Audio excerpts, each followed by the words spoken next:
अस्सलामुअलैकुम व्यूअर्स, मैं हूं अना और आप देख रहे हैं अनार वर्ल्ड। मिडिल ईस्ट की एक और फ्रेश रिपोर्ट लेकर एक बार फिर से आपके सामने हाजिर हैं। बहुत सारी खबरें हैं और उन सारी खबरों को एक एक करके आपके सामने बहुत आसान भाषा में और कम शब्दों में रखने की कोशिश करेंगे। अगर आप चैनल पर पहली बार आए हैं तो सब्सक्राइब करके हमारे साथ जुड़ सकते हैं। और पहली खबर हौतीस को लेकर आ रही है। हौतीस के ऊपर जब से इजराइल ने हमला किया है तब से हौतीस लगातार इजराइल को और इजराइल के साथी देशों को धमकियां दे रहे हैं। लाल सागर पे भी अपने हमलों को तेज कर दिया है। 4 दिन पहले एक रिपोर्ट के अनुसार इजराइल ने यमन के ऊपर हमला किया था। पिछले हफ्ते उस हमले में ब्रिटेन की सेना भी शामिल थी, साथ ही साथ अमेरिका का भी नाम आ रहा था। हालांकि अमेरिका ने कहा कि हम इस ऑपरेशन में ना तो शामिल थे और ना हमने इजराइल की मदद की। वैसे इसमें कितनी सच्चाई है आप कमेंट बॉक्स पे कमेंट करके जरूर बताएं। यहाँ आपको एक और बात बता देते हैं, इस ऑपरेशन में इटली ने भी इजराइल का साथ दिया, क्योंकि ऑपरेशन में जो हमला था वो तकरीबन 4 घंटे तक चला था। इस दौरान लड़ाकू विमान थे, उनमें तेल की भी कमी आ गई थी। तो इटली का एक विमान जो तेल लेकर जाता है, लड़ाकू विमानों में तेल डालने के लिए ऊपर उड़ते उड़ते तेल डाल दिया गया। इटली का एक विमान तेल लेकर इजराइल के लड़ाकू विमानों के लिए मिडिल ईस्ट में पहुंचा था। अब इटली को हौतीस ने धमकी दे दी है कि अगर इटली इजराइल अभियानों का समर्थन करता है तो वे जिबूती में इटली अड्डे पर हमला करेंगे। जिबूती के अंदर इटली का जो हवाई अड्डा बना हुआ है उस पर हौतीस हमला कर देंगे। ये धमकी इटली को दे दी गई है अगर अब दोबारा से इटली ने इजराइल की मदद करने की कोशिश की। यमनी अंसारुल्लाह के नेता ने कहा कि ईरान एक मात्र ऐसा देश है जो मुसलमानों के प्रति अपनी इस्लामी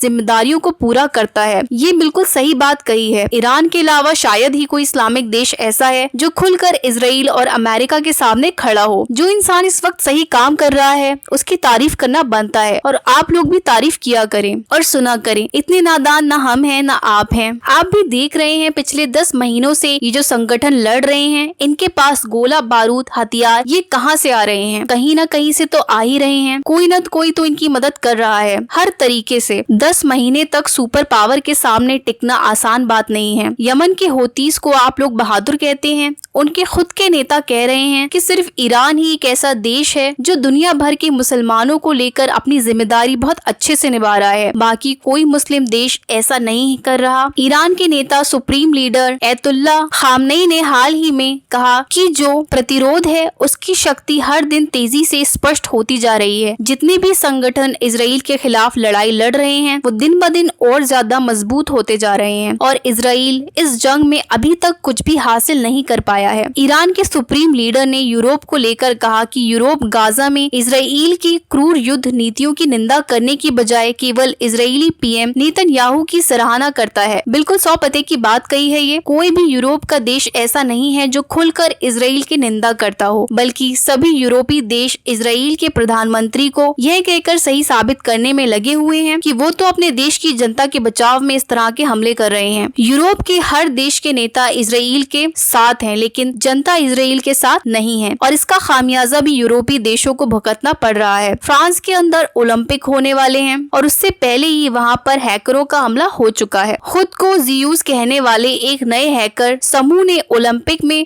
भाग लेने वाले इजरायली एथलीटों के बारे में जानकारी जारी करनी शुरू कर दिया है। हमलावर पारिवारिक रिश्ते, एथलीटों की तस्वीरें, फोन नंबर, ईमेल, पते और बहुत कुछ जानकारी पोस्ट करना शुरू कर दी है। एक एथलीट के लिए हमलावर ने संवेदनशील जानकारी पोस्ट की जो कि ईमेल, खाते, वित्तीय जानकारी और बहुत कुछ तक पहुंच का खुलासा करती प्रतिरोध होती है। पहली चीज तो फ्रांस के अंदर जो ओलंपिक्स होने जा रहे हैं उसमें इजरायली खिलाड़ियों को बायकॉट करने की बात चल रही है। कहा जा रहा है कि इजरायली खिलाड़ियों को शामिल ना किया जाए, लेकिन एमएल में कारो कह चुका है कि नहीं, हम इजराइल को शामिल जरूर करेंगे। तो अब हैकर्स ने उन सभी खिलाड़ियों की तस्वीरें हैं, फोन नंबर, बैंक डिटेल सब शेयर कर दी हैं। हैकर गौरव का हमला हो चुका है वेबसाइट पर। बड़ी खबर इराक से आ रही है। इराक के ऐन अल असद बेस पर 4 मिसाइलें गिरी हैं। इराक में ऐन अल असद एयरबेस जो इराकी सेना की मेजबानी करता है उस पर 4 मिसाइल से हमला किया गया है। बेस के भीतर विस्फोटों की आवाज सुनी गई है, लेकिन नुकसान की सीमा या कोई हताहत इस बात की जानकारी अभी तक सामने नहीं आई है। एक और सबसे बड़ी खबर आ रही है, नेतन्याहू को लेबनान में युद्ध करने के लिए अमेरिका से हरी झंडी मिल गई है। ये इस बात की जानकारी इजराइल के चैनल 14 ने खुद इजरायली प्रतिनिधि मंडल से